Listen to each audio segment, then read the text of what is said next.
하나님의 은혜가 오늘도 여러분 삶 가운데 가득하시기를 주의 이름으로 축원을 드립니다. 참 재미있는 구조로 누가가 앞에서 세례를 받으시는 예수님과 세례 받고 난 다음에 하나님이 내 아들이고 내가 기뻐하는 자다라고 이어져서 예수님의 족보가 소개됐던 게 바로 3장 맨 뒷부분의 이야기였죠. 21절부터 38절까지입니다. 그래서 그 족보가 가지고 있는 의미는 성경적으로 신학적으로 뭐 여러 가지 의미가 있지만 한마디로 정리를 하면 네가 내 새끼가 맞느냐라는 그 족보에 분명히 하나님의 아들로 하나님에게까지 이르게 되어서 예수가 하나님의 아들이라는 것이 드러났습니다. 그러면 이건 내 새끼가 맞다는 얘기고 참 내가 기뻐하는 자다라는 거죠. 자녀됨에 대해서 혹시 잊어버리실 수도 있겠지만 절대 잊으셔서는 안 되는 건 제가 강조했던 바입니다. 하나님을 닮아간다라는 것이고 아버지의 일을 행한다라는 겁니다. 아버지의 일이 뭐냐? 보내신 바 그를 믿는 것이 아버지의 일이었어요. 그리고 그 예수 그리스도 때문에 우리가 하나님의 자녀가 되었습니다. 그래서 예수를 우리의 맏아들, 맏형이라고 부릅니다. 이 오죽하면 이런 표현까지 썼겠습니까?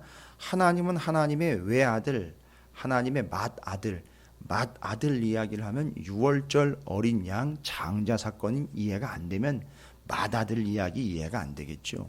맏아들 장자가 이해가 안 되면 이스라엘의 모든 장자를 대신해 하나님을 섬기는 일에 세움을 받은 레위인 이야기가 도무지가 이해가 안 되겠죠. 레위인 중에서도 고핫자손 이야기가 이해가 안 되면 베레스, 우사 이런 이야기들이 이해가 안 되겠죠. 부살렐과 오홀리압은 신나게 만지고 주물렀지만 죽지 않았던 그 언약궤, 그러다 그 이후로는 고핫자손만 지어야 한다라는 그것. 고핫자손은요 레위인입니다. 그런데 레위인이 언약궤를 만졌을 때 죽지 않습니다. 바로 그겁니다.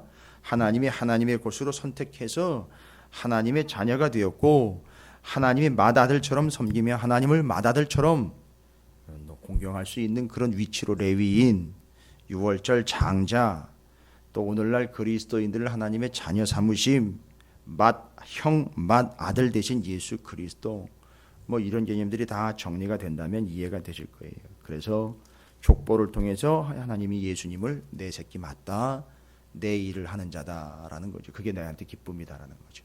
그걸 보면서 우리에게 얘기하시는 거죠. 네가 도대체 내 새끼가 맞느냐, 닮았느냐, 지금 내가 기뻐하는 일을 하고 있느냐 염두에 두시기 바랍니다.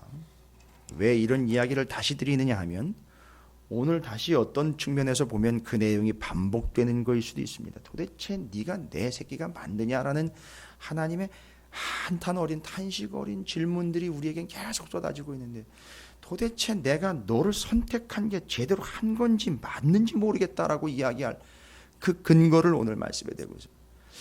도대체 내가 이 교회를 개척한 이유가 이건지 맞지 않는 건지 맞는 건지 모르겠다 이런 질문이 올 수도 있어요.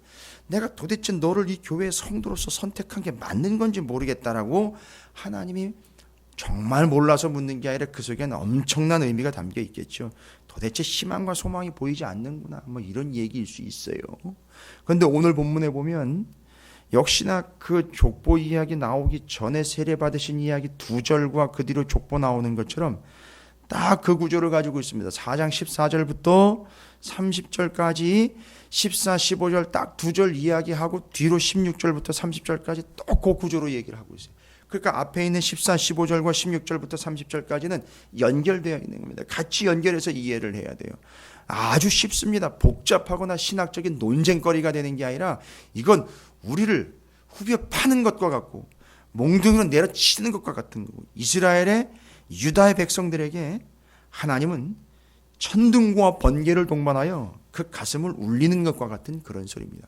물론 그 반응이 시원찮게 반응이 나왔어요. 엇갈린 반응, 엇갈린다는 게 아니라 아주 엇나가는 반응이 나왔어요. 오히려 예수님을 데리고 절벽으로 끌고 죽이려고 해요. 그래서 이제 그 말이 기록된 바 선지자 이사야의 글을 선포했던 그 말씀 그리고 그것을 받아들이지 않는 그 내용들을 보면서 고향에서는 환영을 받는 자가 없다라는 이야기죠. 맞아요. 익숙해지면 환영이라는 건 둘째치고 수긍도 안 해요. 늘 들어왔으니까. 우리 담임 목사님 맨날 얘기하는 게 그거니까 이런 개념인 거예요. 내가 알고 있는 사람이 늘 얘기하는 게 그런 거니까. 이거 쉬운 게 아닙니다. 상당히 살떨리는 얘기입니다. 단지 고향이라 그래서 본교회 이야기를 얘기하는 게 아닙니다. 그 자리에서 익숙해지면 그건 고향이 되는 거예요. 그런데 그 고향에서 인정을 받지 못한다는 것이죠.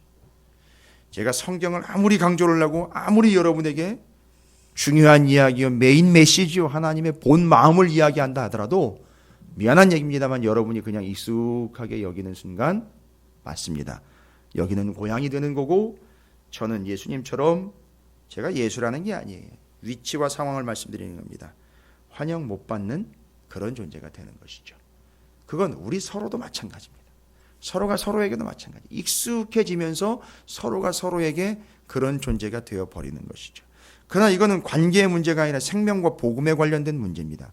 자, 그러면 누가가 그 예수님과 이스라엘의 나사렛, 그 다음에 예루살렘, 유대와 이방인의 관계 속에서 뭐가 문제인지를 아주 철두철미하게 구조상 본문의 구조를 정확하게 이끌어내면서 설명을 해주고 있는 내용이 본질이 뭔지를 오늘 본문을 통해서 좀 살떨리는 얘기인데 요거를 바울이 이해를 했어요. 요 내용을 바울이 나중에 이해를 해서 이방인의 선교사로 자기가 부름받은 그 소명에 충성을 다했습니다. 이유는 이방인들을 더 열심히 구원해내려고 했던 그 삶, 그 선교적인 사명의 본질이 뭐였느냐? 자기 동족이 제대로 구원받기를 원하는 마음에 원래 하나님의 의도하심은 뭐였느냐? 바울도 이해하고 유대 출신의 예수님의 제자들도 이해했던 바는 뭐냐 하면 하나님의 은혜와 구원이 동족인 유대인들에게서 차고 넘쳐서 그것이 주변으로 흘러가기를 원했는데 여러분께서도 성경을 아시면 다 이해하시겠지만 하나님이 정말로 사랑하셔가지고 처음부터 날 때부터 엄마 뱃속에서부터 그렇게 하나님의 은혜로 선택된 자들이 하나님의 은혜로 차고 넘쳤어야 되고 복음으로 차고 넘쳤어야 되는 이들이 받아들이질 않으니까 넘친 게 아니라 넘어간 겁니다. 그러니까 바울은 이거를 아는 겁니다. 그래서 주변에 소위 말하면 이방의 하나님의 은혜가 더 크게 넘침으로 인하여 그 넘쳐남으로 그 안에 담겨버리는 유대가 될 수 있도록 하기 위하여 바울은 복음을 전했던 겁니다. 이걸 제시를 해주고 있는 부분이 바로 이 부분입니다. 14, 15절은 갈릴리 여러 회당에서 가르치신 예수 그리스도에 대한 사역의 이야기가 소개가 됩니다. 예수께서 성령의 능력으로 갈릴리에 돌아가시니 그 소문이 사방에 퍼졌고 친히 그 여러 회당에서 가르치심에 뭇 사람에게 칭송을 받으시더라. 자, 여기 보시면 나사렛이라는 지역 외에 갈릴리 호수 주변에 있는, 물론 여기는 이제 가버나움이라는 동네가 중심이 될 겁니다만, 나사렛은 장소 여러분 아시겠지만 16절에 예수께서 자라나신 곳, 고향이라고 이야기할 수 있어요. 물론 태어난 것은 베들레헴이에요. 미가서의 말씀이나 하나님의 그 예언을 이루시기 위해 베들레헴에 잠깐 내려가셨다 거기서 태어나신 건 선지자의 글을 이루시기 위함이었고, 그리고 돌아와서 자라나시고, 그리고 또 원래 계셨던 곳이 나사렛입니다. 근데 그 나사렛과 지금 그 갈릴리의 다른 동네들을 비교를 하고 있습니다. 무슨 얘기죠? 나사렛 외에 갈릴리의 다른 동네에서는 예수 그리스도께서 복음을 전하시고 성령의 능력으로 하나님의 뜻을 가르치심에 그 사람들이 그 예수 그리스도를 칭송을 했습니다. 칭송을 받았다. 이건 헬라어로 독사라는 얘기입니다. 독사. 근데 그건 바로 영광입니다. 그러니까 무슨 얘기냐면 이걸 오해하시면 안 됩니다. 칭송받았다 그래서 예수님 이야 대단한데 예수님을 칭찬했다라고 보시면 안 되고요. 영광을 돌렸다라는 이야기는 예수 그리스도께서 전하신 복음을 받고 예수 그리스도를 칭찬하고 인정한 것으로 끝나는 게 아니라 영광을 돌렸다라는 겁니다. 그 영광을 돌렸다라는 이야기는 그들에게서 받으신 바 하나님의 말씀이 드러났다는 얘기입니다. 그래서 그걸 돌려드린 거예요. 무슨 얘기냐 하면 단순히 칭송받으신 걸로 끝난 게 아니라 받은 그 사람들이 그 영광을 드러내는 존재가 되어서 그걸 예수께 돌린 겁니다. 요건 하나님의 말씀을 받은 그들이 말씀을 돌려드렸다는 얘기입니다. 무슨 얘기입니까? 말씀대로 받았고 살아냈다는 얘기입니다. 근데 그게 나사렛 외에 다른 지역에서는 그렇게 됐는데 문제는 나사렛입니다. 나사렛 외에 갈릴리 다른 지역에서는 그들이 말씀을 받고 그걸 영광으로 돌렸어요. 여러분, 사도 요한이 베드로에 대해서 젊어서는 스스로 띠를 띄었지만 늙어서는 누가 다른 사람이 띠를 띄어가지고 끌고 다닐 것이다. 그게 어떠한 죽음으로 하나님께 영광을 돌릴지 사도 요한이 나중에 그걸 알게 됐어요. 무슨 얘기입니까? AD 64년 로마가 교회를 핍박을 할 때 기독교의 지도자들 200명이 척살을 당합니다. 베드로가 역시나 순교를 당하게 되죠. 베드로가 이렇게 죽음으로 하나님께 영광을 돌렸구나. 베드로가 예전에 예수님의 품에 있는 요한을 보고 저 사람은 어떻게 될 겁니까? 라고 물어봤어요. 그때 예수님이 베드로에게 이야기해요. 야, 그건 네가 상관할 바 아니고 넌 그냥 나를 따라와. 그리고 그 품에서 그걸 들었던 요한이 이제 기억해내는 거예요.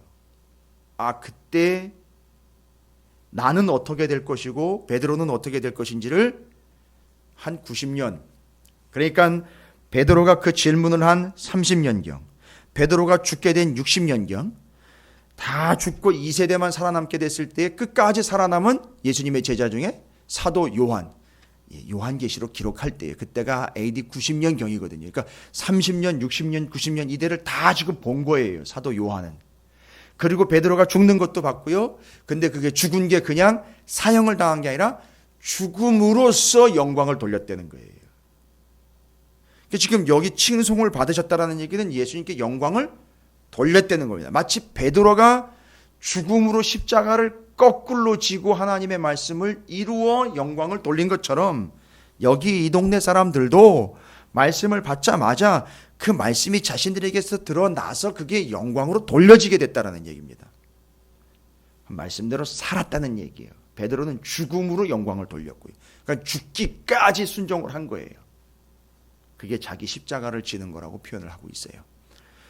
그랬던 갈릴리의 다른 지역에서는 그랬는데 나사렛에서는요, 참 예수님과 익숙하고 예수님을 잘 알고 있고요, 예수님에 대해서 훤히 알고 있는 나사렛은 선지자 이사야의 글을 예수님께서 직접 읽으시면서 은혜의 해를 전파하게 하였더라 책을 덮고 설명을 쭉 했는데 그에 대한 반응들도 다 처음엔 분위기가 좋았습니다. 20절에 책을 덮어 그 맡은 자에게 주시고 앉으니 회당에 있는 자들이 다 주목하여 보더라.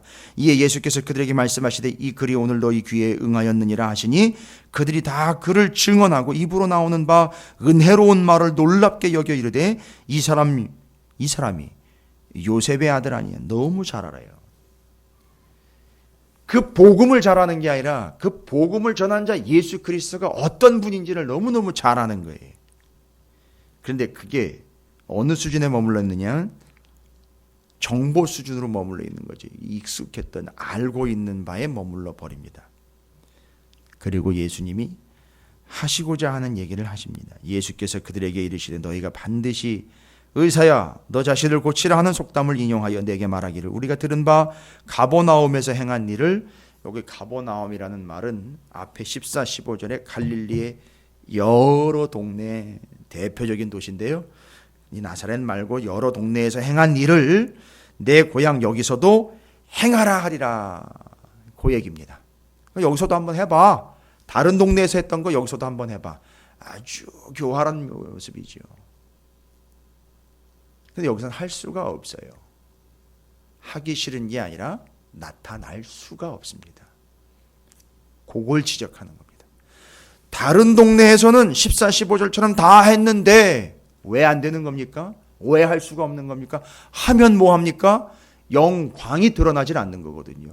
광내자고 하는 거 아니거든요. 예수님이 자기 빛 보자고 자기 광내자고 하는 거 아니거든요. 전해봐야 드러날 리가 없거든요. 이 땅에서는요. 몇 수십 킬로 몇백 킬로 떨어져 있는 동네가 아닙니다. 바로 옆 동네고 그 갈릴리 호수 건너편이고 다 거기서 거기에요. 그런데도 다른 동네에서는 영광이 드러났는데 여기서는 안 나타나는 거예요. 주일날 다 앉아 있는데 누구한테서는 영광이 나오는데 누구한테는 안 나와요. 이겁니다. 다른 동네 얘기 뭐하러 합니까? 다른 사람하고 나하고 비교하면 되는 거죠. 그렇게 숱한 세월들을 하나님의 말씀을 받아냈는데 퉁퉁 튕겨나가는 거지 영광으로 드러나는 게 한 가지도 없다라면 바로 이 나사렛 외의 다른 지역들과 나사렛과의 비교점이 거기 있다는 겁니다. 안 드러나는 겁니다. 그래서 그 독사라는 말이 표현상도 그렇습니다만 영광이라는 말은 함부로 사용할 얘기는 아닙니다. 영광 돌립니다 한다고 하나님이 영광 받으시는 게 아니고요. 그건 드러나야 받으시는 거예요. 드립니다 하고 받는 게 아닙니다. 우리가 아무리 드려요 한다고 하나님 받는 게 아니고 받으셔야 받는 겁니다. 그 영광이 드러났다. 받은 게 드러났다. 받은 대로 살아냈다. 요 얘기거든요. 그때 예수님이 참 정확한 이야기를 성경 구절을 성경의 스토리를 갖다 이야기하십니다.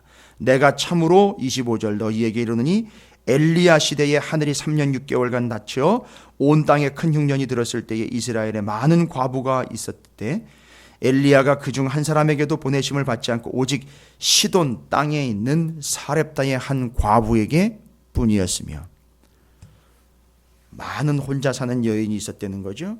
그런데 어느 누구에게도 보냄을 받지 않고 오직 시돈 땅 사렙다, 아주 정확하게 찍어서 얘기합니다. 시돈 땅 사렙다는 이방 땅입니다. 나사렛 외의 다른 지역과 정확하게 맞물려서 맞아떨어져서 비교해서 설명하죠. 너 말고 다른 사람, 이 얘기인 거예요. 너희들 말고 다른 지역이야. 여기 지금 유대 땅이거든요. 갈릴리 나사렛의 예수 그리스도의 자라난 곳입니다. 너 말고 다른 땅, 유대 땅 말고 이방 땅, 시돈 땅, 과부에게 보낸 바. 또 엘리사 이야기를 합니다. 이스라엘에 많은 나병 환자가 있었으되 그 중에 한 사람도 깨끗함을 얻지 못하고 오직 수리아 사람 나아만 뿐이었다. 수리아, 너 말고 수리아, 이 지역 말고 수리아, 이방 땅 역시 얘기하는 거예요. 이 두 지역에 대한 이야기입니다. 이게 바로 유대 말고 이방, 그들에게 복음이 전파되게 되었다. 이거 듣고 난리가 났습니다. 이 소리 듣고 난리가 났어요. 저는 여기서 이 나사렛이라는 동네에 있는 사람들도 수준은 어느 정도 됐구나. 왜요? 이 이야기를 듣고 열이 머리 끝까지 뻗친 거예요. 감히 우리한테 그런 얘기를 하냐, 이런 거죠. 내가 신앙생활 한 연조가 얼마인데, 내가 한 게 뭐 얼마나 되는데, 바로 그 반응이에요. 바로 거기 모여있는 나사렛 사람들을 무엇으로 평가했느냐 하면 북이스라엘 엘리야와 엘리사 당시에 그 북이스라엘 백성들 수준으로 전락을 시켜버린 거예요. 그러니까 지금 예수가 이야기하는 그 내용은 우리를 지금 그 수준으로 깔아내리는 거네.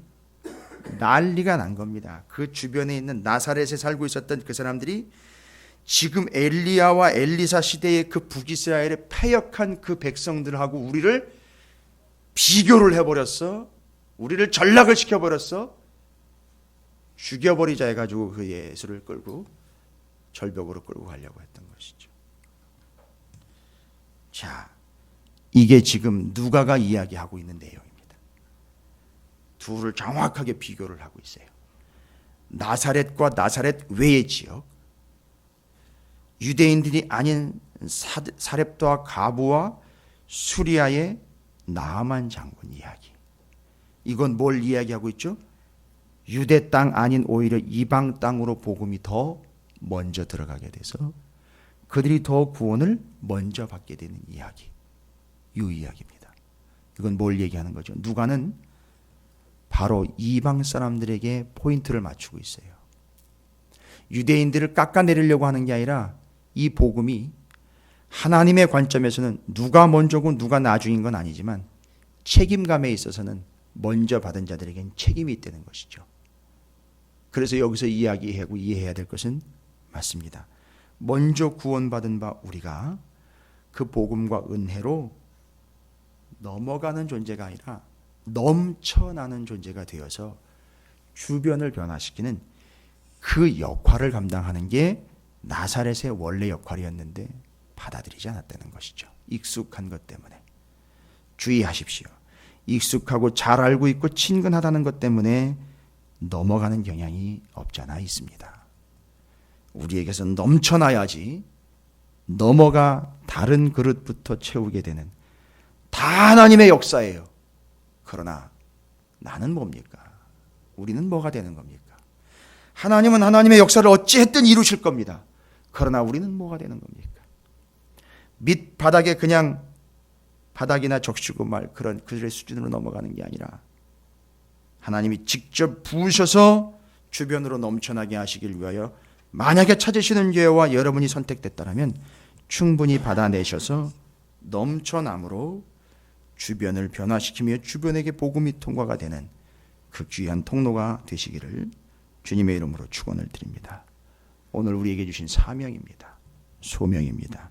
깨닫고 깊이 묵상하시는 한 날이 되시기를 주님의 이름으로 부탁드립니다.